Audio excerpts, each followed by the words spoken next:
এখান থেকে যারা লাভবান হয়েছে কোটি কোটি টাকা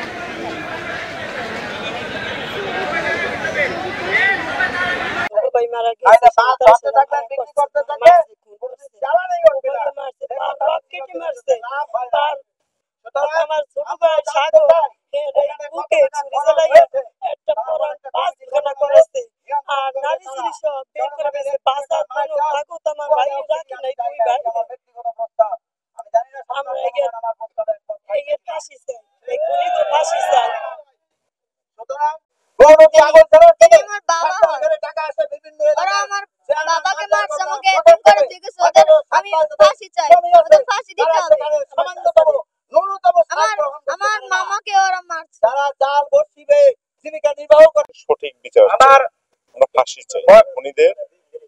আপনাদের সকলের প্রতি অনুরোধ থাকলো আপনারা আজকের এই সুধী সমাজ, মায়েরা, বোনেরা, ছাত্র সমাজ, ছাত্র আলেম সমাজ, মানুষের একটাই দাবি, আমরা এই খুনে সবাই কিন্তু প্রতিনিধিত্ব দেবে না। আপনারা যারা ভালো মনে করেন উনি মানুষ হিসাবে যথেষ্ট ভালো ছিলেন। উনি ওনার ব্যবসার জীবনে উনি বড় উপকার করেছেন যথেষ্ট। ওনার যদি কখনো শুনতেন কারো কন্যা দায়গ্রস্ত পিতা অথবা কোনো অসহায় লোক চিকিৎসা পাচ্ছে না টাকার অভাবে, উনি অকাতরে দান করতেন। ওনার ওখানে আমি আমার জানা মতে যে রোজার মাসে 30 দিনেই উনি কিছু গরিব এতিম মিসকিন এবং কিছু গণ্যমান্য ব্যক্তিদের নিয়ে নিয়মিত ইফতার করাতেন ওনার দোকান ব্যবসা প্রতিষ্ঠানে বসে। উনি মানুষ যদি কখনো যারা মুরগির চাষ করত, মাছের চাষ করত, খাবার নাই, উনি কিন্তু টাকা চাইতেন না, উনি বাকি দিতেন।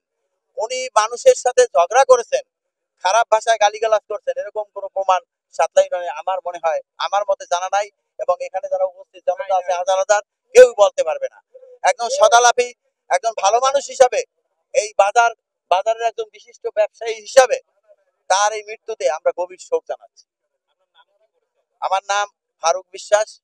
আমি রাজনৈতিকভাবে সাতলাই ইউনিয়নের পরপর 3 বার বিগত দিন সভাপতি ছিলাম, এখন থানা কমিটিতে আছি।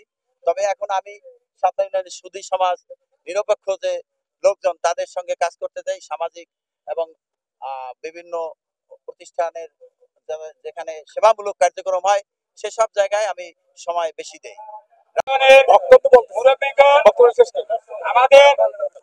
আমাদের আজকের এই যে মর্মাহত ঘটনা সংবাদ জন্য এজন্য আমরা দল মতের ঊর্ধ্বে থেকে সামাজিকভাবে বিভিন্ন স্তরের পক্ষ থেকে আমরা লজ্জা এবং কলঙ্ক সৃষ্টি করেছে। এদের জন্য সঠিক তদন্তের মাধ্যমে বাংলাদেশ সরকারের সর্বোচ্চ টেকনোলজি ব্যবহার করে এদেরকে ধরে সর্বোচ্চ শাস্তি দাবি আমাদের। আমি যে দলের সভাপতি আমাদের দলের পক্ষ থেকে